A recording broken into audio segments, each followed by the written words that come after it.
আসসালামু আলাইকুম। Life with Afrin জুয়ে আপনাদের সবাইকে স্বাগতম। চলে আসলাম আরও একটি নতুন ভিডিও নিয়ে। আজকের ভিডিওতে আপনাদের যে গল্পটি শোনাবো সেই ঘটনাটি ঘটেছিল আমাদের গ্রামের পাশের নদীর তীরে অবস্থিত একটি পুরনো শ্মশানঘাটকে কেন্দ্র করে। ঘটনাটি আজও আমার মনে হলে শরীর শিউরে ওঠে।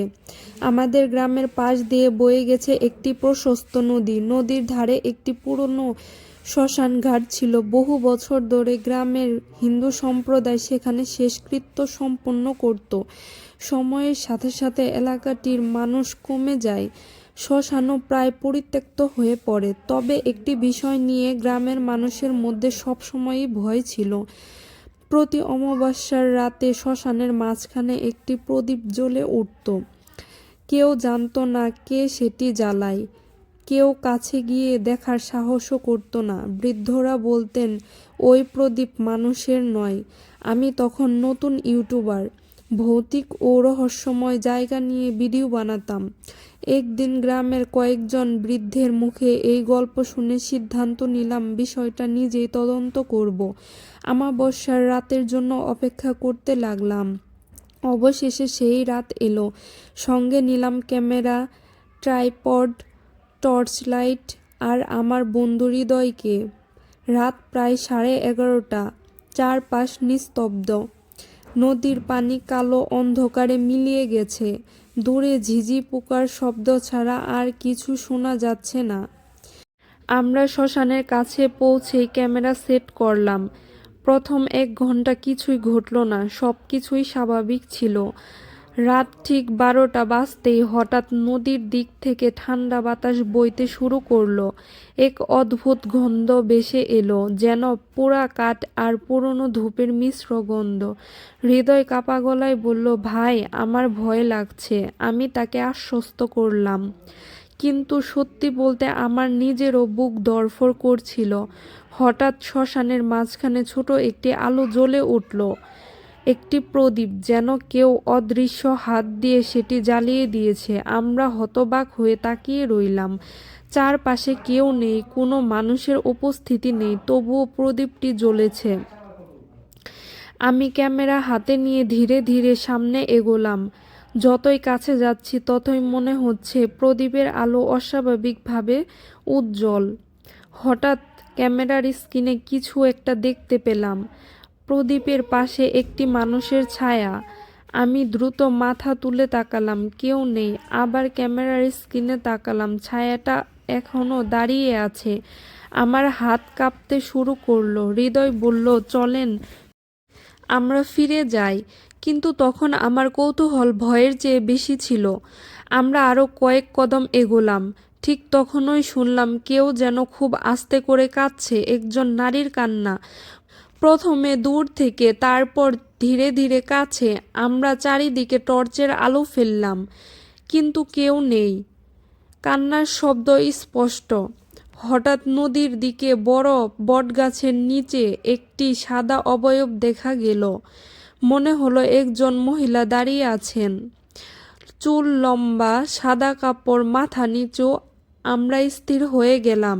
মহিলাটি ধীরে ধীরে মাথা তুললেন, আর তখন আমার শরীর ঠান্ডা হয়ে গেল, কারণ তার চোখের জায়গা ফাঁকা, শুধু অন্ধকার। ঠিক সেই মুহূর্তে ক্যামেরা নিচ থেকেই বন্ধ হয়ে গেল, টর্চের আলোও নিভে গেল। চারপাশে নেমে এলো গভীর অন্ধকার। আমি আর হৃদয় একসাথে কালেমা পড়তে শুরু করলাম।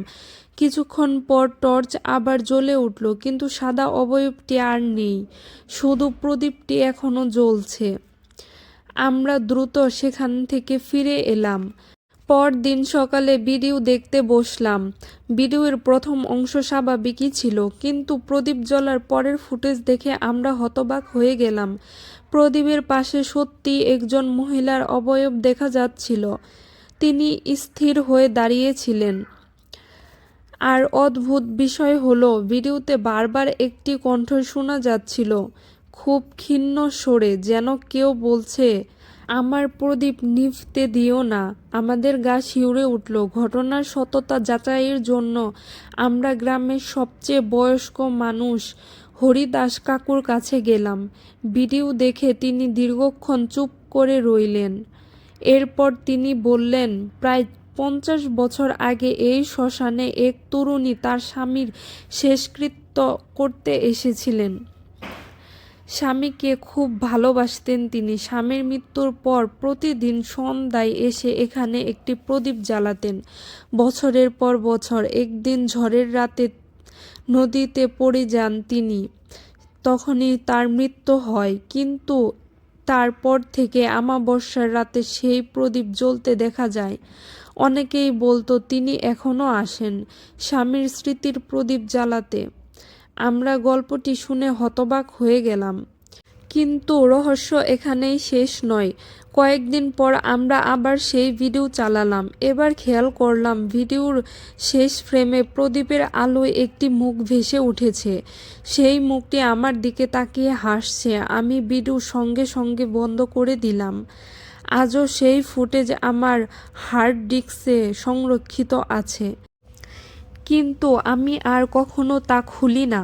কারণ সেই রাতের পর থেকে আমি বুঝেছি সব রহস্যের উত্তর খোঁজা উচিত না। কিছু প্রদীপ আছে যেগুলো মানুষের হাতে জ্বলে না, আর কিছু অপেক্ষা আছে যা মৃত্যুর পর শেষ হয় না। অমাবস্যার রাত এলে আজও নাকি নদীর ধারের সেই পুরনো শ্মশানে একটি প্রদীপ জ্বলে ওঠে, আর দূর থেকে ভেসে আসে এক নারীর কান্না, যেন তিনি এখনও কারো অপেক্ষায় আছেন। তো এইটাই ছিল আজকের গল্প। আজকের গল্পটি কেমন লাগলো আপনারা সবাই কমেন্ট করে জানাবেন। আশা করি আপনাদের কাছে ভালো লাগবে। আর আমার চ্যানেলটিকে like, comment, share and subscribe করে আমার পাশেই থাকবেন। দেখা হবে নেক্সট কোনো ভিডিওতে। ততক্ষণ পর্যন্ত ভালো থাকবেন। আল্লাহ হাফেজ।